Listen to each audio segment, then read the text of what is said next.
नमस्कार, न्यूडंका में आप सभी का स्वागत है। बड़ी अजीब बात है इस देश की। विचार के नाम पर हिंदुओं की भावनाओं को आहत करने पर लोग तुले हुए हैं।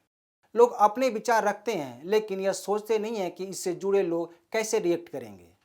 यह हिंदू धर्म की बात नहीं है। किसी भी धर्म के बारे में बोलने से पहले लोगों को पहले 100 बार सोच लेना चाहिए कि इसका जनता पर क्या प्रभाव पड़ेगा और वह किस प्रकार रिएक्ट करेगा। पढ़े लिखे लोग धर्म पर अपना विचार रखकर लोगों की भावनाओं को भड़का देते हैं, जिससे तनाव पैदा हो जाता है। जेएनयू की बीसी शांति श्री धूलीपुड़ी पंडित ने ऐसा ही एक बयान दिया है। उन्होंने एक कार्यक्रम में कहा कि कोई भी भगवान ब्राह्मण नहीं है। उन्होंने यहाँ तक कहा कि भगवान शिव आदिवासी हैं। ऐसे में सवाल उठता है कि क्या देवी देवताओं को जात पात में बांटना सही है।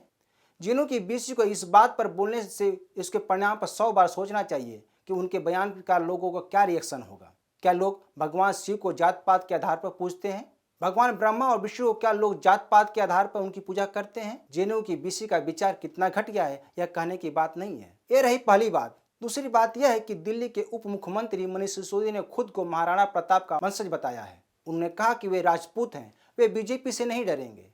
सवाल यह है कि अगर शराब नीति के जरिए सिसोदिया ने घोटाला किया है तो उन्हें जेल जाना चाहिए कि नहीं? क्या महाराणा प्रताप के वंशज और राजपूत होने से उनके गलत कामों को स्वीकार कर लेना चाहिए? सिसोदिया जब अपने ही बुने जाल में फंस गए तो उन्होंने जात को ढाल बनाकर अपने बचने की कोशिश की। जांच चल रही है। अगर सिसोदिया दोषी नहीं होंगे तो उन पर कोई कार्रवाई नहीं होगी। इस मामले में सिसोदिया पर जात को देकर कार्रवाई नहीं हो रही है, बल्कि उस घोटाले की जांच हो रही है जिसके जरिए जनता को छला गया है। कोरोना काल में लोगों को खाने के लिए पैसे नहीं थे। उस समय केजरीवाल राजस्व बढ़ाने के बहाने अपने करीबियों और मंत्रियों की जेब भर रहे थे। यह आरोप है। इसे जांच एजेंसियां साबित करेंगी, तभी सिसोदिया के खिलाफ कार्रवाई होगी। आप नेता सिसोदिया बड़ी अजीब बात की है कि वे राजपूत हैं। आपके नेता भारत को नंबर 1 बनाने की बात कर रहे हैं। सिसोदिया अपनी जाति का हवाला देकर क्या साबित करना चाहते हैं? मान लीजिए अगर कल बीजेपी का कोई राजपूत जाति का नेता किसी केस में फंस गया तो क्या उसे जात के आधार पर छोड़ दिया जाएगा? क्या राहुल गांधी और सोनिया गांधी को नेशनल हेराल्ड केस में पूछताछ नहीं की जानी चाहिए? क्या इसलिए उन्हें छोड़ देना चाहिए कि उनके नाम के आगे गांधी जुड़ा है? तो अरविंद केजरीवाल मनीष सिसोदिया को बताना चाहिए कि 2011 में अन्ना हजारे के साथ भ्रष्टाचार के खिलाफ आंदोलन क्यों किया गया। कांग्रेस और गांधी परिवार ही चलाता है, उसके शीर्ष पद पर गांधी परिवार ही है।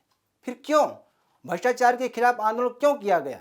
महाराष्ट्र के संजय राउत को धन शोधन के खिलाफ क्या नहीं गिरफ्तार किया जाना चाहिए, क्योंकि वह ठाकरे परिवार के करीबी हैं। सिसोदिया और आपकी दोगली नीति का यह पहला उदाहरण नहीं है। कहा जाता है कि साच को आंच नहीं। फिर क्यों सिसोदिया राजपूत और महाराणा प्रताप को शराब नीति के जरिए किए गए घोटाले में खींच रहे हैं? सिसोदिया, आप मंत्री बनकर शराब नीति बनाई थी, राजपूत बनकर नहीं। तो जात की यहाँ बात क्यों? घोटाले पर जात की आड़ लेकर क्यों लिया जा रहा है? यह रही दूसरी बात। अब बात तीसरे मुद्दे की। सिसोदिया के राजपूत वाले बयान पर बिहार की आरजेडी ने मोर्चा खोल दिया है। इससे पहले सिसोदिया के जाति कार्ड पर बीजेपी ने घेर चुकी है। आरजेडी के राज्यसभा सांसद मनोज झा ने कहा कि सिसोदिया से ऐसी उम्मीद नहीं थी।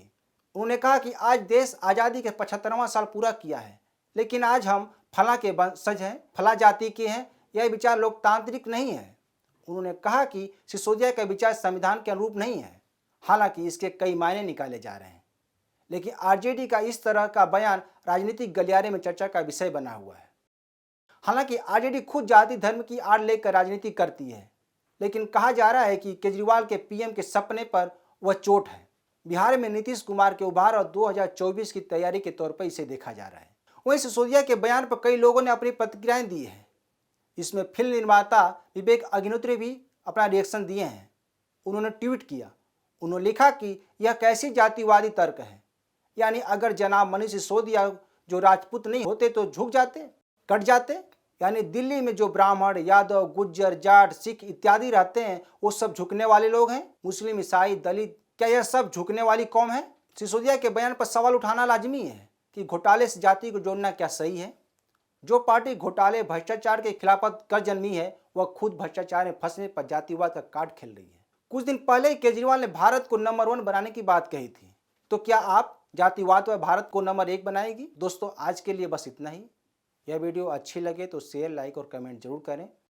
ताज़ा खबरों के लिए न्यूज़डंका ऐप को डाउनलोड करें। हमारे यूट्यूब चैनल को सब्सक्राइब करें। धन्यवाद।